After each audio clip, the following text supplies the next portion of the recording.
What's going on, guys? Welcome back to another video on the Just Getting channel. So today we're going to be working on the wiring of my 240. So I was getting power to the headlight motors in the last video. I'm going to try to see if I can find out why I'm not getting any power anywhere else. So we're just going to go through fuses and things like that. I just purchased a multimeter from AutoZone. So we're just going to go through it, see which ones are getting power, and figure out why it's not getting any power. Alright, so let's go. Right, also, if you've watched the other video, I got this battery for my WRX because my access port killed my WRX battery. That's another video on top of that, the video prior to the last one. This multimeter actually reads correctly because this is a brand new battery. Just checking it out, see how much volts it says it's getting. 12.6, which means the battery is good. So we're just gonna hook this up to the system and then check all the fuses, the relays, the wiring to see where I'm losing power. Alright, so I'm getting power on the inside of the car, but not to everything.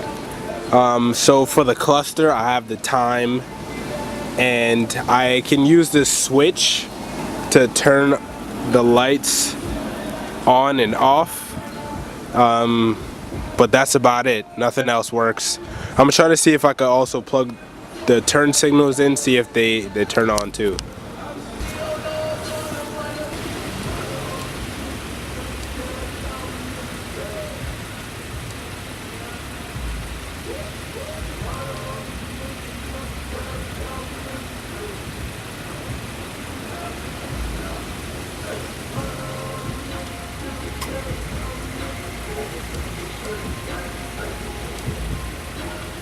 Alright, so as you can see, the headlights do get power. I don't know if you could have seen the turn signal because I have the floodlight here.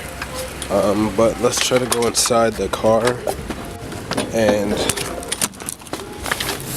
see if we can figure out.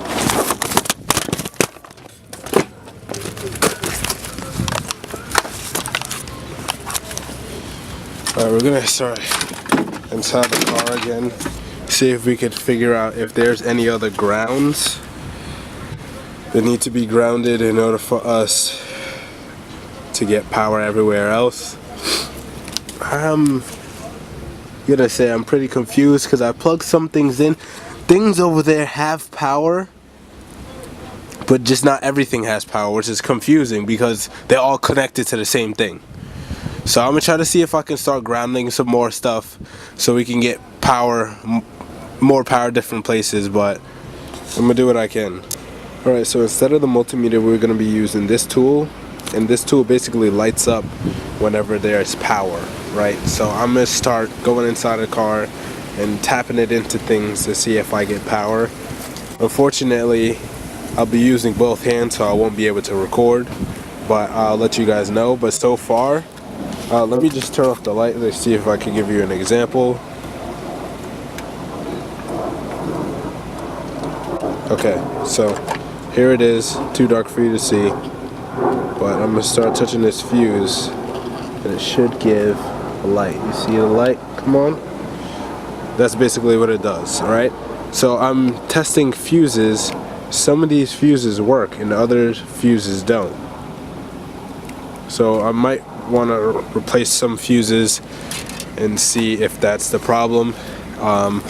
Also, let's just try to see if we can get inside the car to see if we can get anything else. I don't know. Let's try and see if we can figure it out, and then I'll get back to you guys.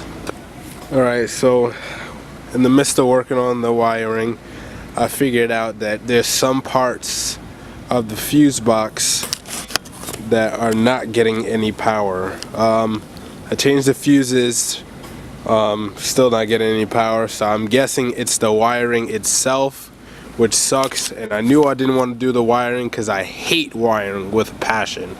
Can't stand it. So I think I might just hold off on this, probably get somebody else to do it later on. and try to work on another aspect instead of getting it started, unfortunately, because it's just not working out for me. So I'm sorry for this video being so short, but I wanted to keep it on a consistent basis. Sorry for the bad news. Alright, see you guys. Please like, comment, and subscribe for more videos. Have a good one.